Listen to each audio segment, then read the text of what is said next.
Anyway, I'm sorry, but that just happens to be how I feel about it. What do you think?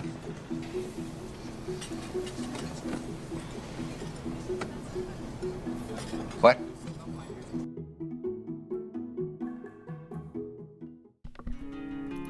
Hello and welcome to my YouTube channel. Today I'm going to be, well, for the next year, I'm going to be taking animations from random TV shows or vines, and I'm going to be doing my own, I'm going to be taking audio from vines or TV shows. I'm going to be doing my own animations to them. Probably something that doesn't even have to do with the original setting. So if you haven't been to my YouTube channel before, I like to do animations, digital painting. I have an Instagram where I post a lot of my artwork, and I'm currently working on my website right now, which hopefully whenever I have up and running, I will be able to do art commissions and hopefully even be able to hire myself out for animation. So yeah, that'll be fun. The audio I chose to do for this one is from Stargate SG-1, which is like one of my favorite shows ever. And it's the audio where Daniel Jackson says, let me see if I can remember it. You know, that's just how I feel about it. What do you think? And then Jack O'Neill's like, what? And like that part is just so iconic in the TV show. And it's like whenever I was little, I watched that particular episode over and over again because my dad loved it, and so it was really nostalgic to me. And so what I kind of did for this character was just kind of a generic character design that I tried not to spend too much time on the actual character so that I could get more to actually animating him. But I thought the sounds in the background were interesting. There was like, you know, like tinkling of silverware, and you could tell that it was like in a eatery or, you know, some kind of place like that. And so I wanted him to be holding some kind of cup or wine glass, and then like he gestures with it and then he like flings it everywhere. And that was one of my main inspirations for this. I think that whenever you are first starting to animate something and you're listening to the audio for it, it's super important to not just think about what the character's doing, but also where the character is. Even if you can't see it when you're actually animating it, like imagine it in your head and think, you know, who are they talking to? Why are they saying this? Where are they? What props can they use? And at the end, I actually make the second character that would be Jack O'Neill's voice be a cat, per my sister's request. I wasn't too excited about the whole cat idea at first, but I actually quite loved it. It really grew on me. So you'll see at the end here, I'm going to animate a cat along with him. Whenever you're animating, doing the in-betweens on everything can be super tedious, but I think it's actually kind of relaxing at the same time, which is weird, I guess. Like, it takes so long, but it's so rewarding at the end because you get to see the character actually come to life, which I know, you know, everybody says that, but it actually does feel that way.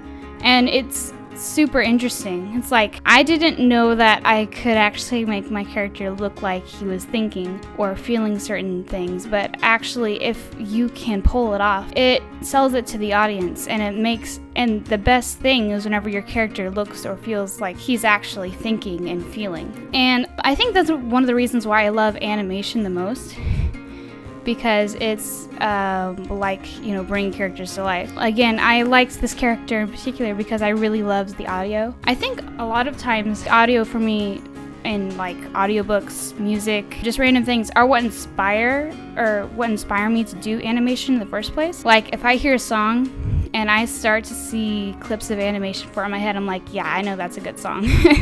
Because I'm like, I can see it happen already in my brain without working for it. And I think audio is super important to having a good animation. And, you know, you wouldn't think that at first. You think, you know, it's mostly all the technical things, and it is. You know, you have to do a lot of technical things with animation. You know, the in-betweens, making sure you have proper anatomy, and arcs, and gesture. But I think sometimes something that people overlook is actually the audio and the audio quality and just the voice acting. Voice acting is super, super important because I feel like it's like 50% of what sells the character and what makes them feel like actual human beings. And I think that's one of the reasons I love animation as well, because it's like acting to me. Animation is like acting. It's like looking at a script or at the audio and reading it, and you have to be the actor, and you have to express the audience what this character is feeling visually once you already have the audio. And I feel like that's kind of a little bit what animation is all about, and that's one reason why a lot of animators take lessons for acting, which I would really love to do, but I haven't been able to get into that quite yet. I think that audio is super important, and it's one of my favorite things about the animation, which sounds funny, but you know. One of the things I notice about whenever I'm doing in-betweens is that whenever I am actually in the moment doing each individual drawing, whenever I'm, flipping and you can kind of see it how it'll like stutter in the video and flip back between each individual frame. Whenever I'm actually drawing the frames, it feels super slow. It feels like I'm taking 20 minutes on each drawing, but it's more like 5 minutes. But it's super interesting to actually see the video sped up, because I realized that each individual drawing isn't actually what makes the animation work. It's all the drawings put together, which, makes sense, like, duh, that should work, right? But it's interesting actually seeing it happen, because I've never actually seen any of my animations sped up like this before, or my process of it. And I think that was super enlightening to me, because it made me actually realize that most important, more than the actual details, is making sure that the character is flowing in the arcs and the gesture, and trying to make sure that the animation as a whole works and not just what you're seeing in the moment. So here I decided to have him be talking and pouring out his feelings to this sleeping cat. And my sister was like, "Oh, you should have him talking to a cat." And I'm like, no, I'm not gonna have him talking to a cat. That would be dumb.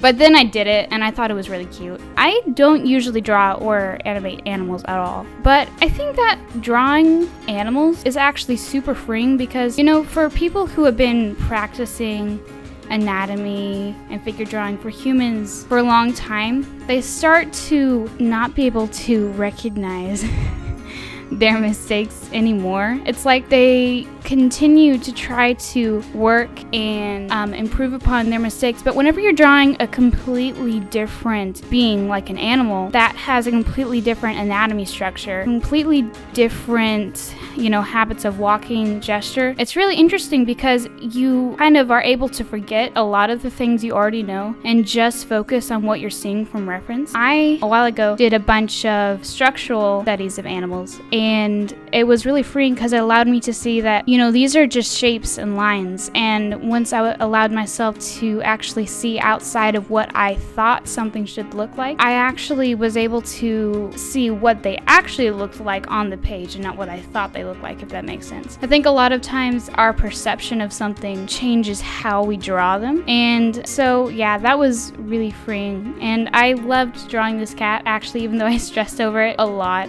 But I think it's good to push yourself. If you stay inside your box, then you're not gonna grow, and I keep saying that, but this was a really good experience for me, and I learned a lot from it. I actually learned that I enjoy drawing cats, and I'm probably going to animate some more cats in my animations. So yeah, I just thought this whole process was so fun, and I enjoyed how sassy I was able to make the cat look.